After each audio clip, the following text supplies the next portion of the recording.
The cafeteria buzzed with the usual afternoon noise, plates clattering, conversations blending into a soft roar. A single father named Daniel sat quietly at a corner table with his 7-year-old daughter, Emily. They were sharing a simple lunch, the kind they had grown used to ever since life had pushed them into living small and surviving big. Daniel spoke gently, encouraging Emily to finish her sandwich, reminding her of her art class after school. She nodded with the kind of eager innocence only a child can hold. While they ate, Daniel noticed a girl making her way through the cafeteria. She looked about 16, wearing a long maroon hoodie, her hands tight around a tray that held only a cup of soup and a small piece of bread. But what caught his attention wasn't her food, it was her movement.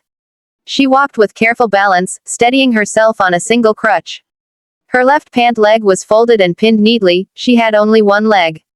She scanned the room, searching for an empty seat. Every table was full. Many students glanced up at her, then quickly looked away, not wanting to share their space with someone who looked different. A few even whispered to each other, thinking she wouldn't hear. But she did. She heard everything. Her eyes softened with embarrassment as she kept looking around. She wasn't begging, she was just hoping someone would offer basic humanity, a seat. Eventually, with no other option, she approached Daniel's table. Her voice trembled as she gathered the courage to speak. "Excuse me, can I share this table?" Daniel looked up at her, and for a moment, the room seemed to slow down. It wasn't pity in his eyes, it was recognition, the kind of understanding that comes from enduring your own battles. Before he could answer, Emily smiled brightly and scooted over, patting the seat beside her. "You can sit here. Daddy doesn't mind." The girl blinked in surprise, her chin tightening as if she were holding back tears. She looked at Daniel, making sure it was really okay. He nodded warmly. "Of course. You're welcome to join us." She let out a shaky breath, relief washing over her. Carefully, she lowered herself into the seat. When she settled her tray on the table, she whispered a soft thank you. They ate together in silence for a moment, until Emily looked up at her with wide curiosity. "What's your name?" "Ava," she replied gently.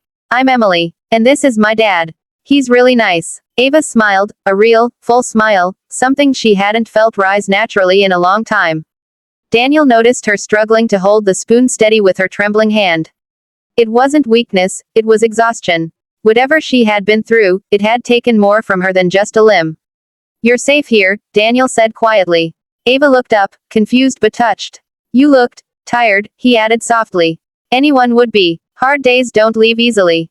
Ava lowered her gaze. Her throat tightened, and her voice cracked slightly as she spoke. "I moved here last week.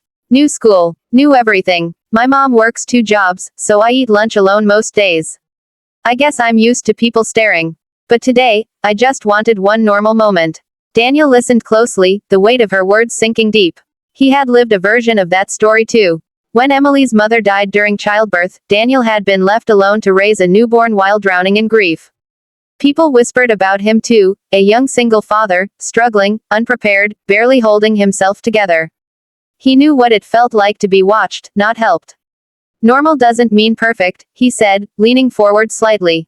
"Normal means trying. And you're doing that. You walked in here, carrying yourself with more strength than anyone else in this room."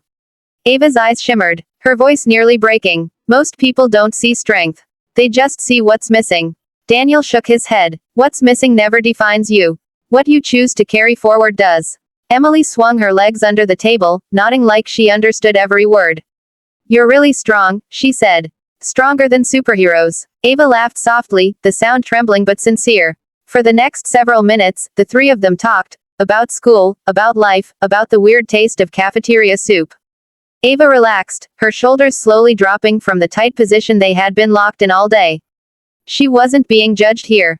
She wasn't being pitied. She was just present.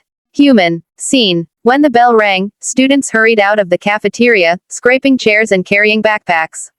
Ava rose carefully, balancing herself on her crutch. She turned to Daniel, her expression filled with something deeper than gratitude. "Can I ask you something?" she said hesitantly. "Why were you so kind? People don't usually look at me the way you did." Daniel stood up, adjusting Emily's backpack on her small shoulders before replying. "Because," he said gently, "I know what it's like to feel invisible. And I teach my daughter that no one deserves to sit alone in a world full of people." Ava pressed her lips together as if holding back tears. "You have no idea how much that meant to me." Daniel smiled softly. You'd be surprised. But you're welcome to join us anytime. This table isn't just ours. Emily nodded eagerly. Sit with us tomorrow too. Ava let out a breath she'd been holding for years, a breath of relief, acceptance, and unexpected comfort. I'd like that, she said quietly. As she walked away, Daniel watched her move through the cafeteria doors with a steadiness she didn't have before. It wasn't physical balance, it was something deeper. Someone finally saw her strength, not her struggle. Emily tugged on her father's hand. Daddy, did we help her? Daniel squeezed her hand with pride. Yes, sweetheart. Sometimes helping someone is as simple as giving them a place to belong. They walked out together, the noise of the cafeteria fading behind them. Across the hall, Ava glanced back at them once, a small smile forming, a silent promise that she would return. Because sometimes, a seat at a table isn't just a seat. It's the beginning of healing. Dash dash dash.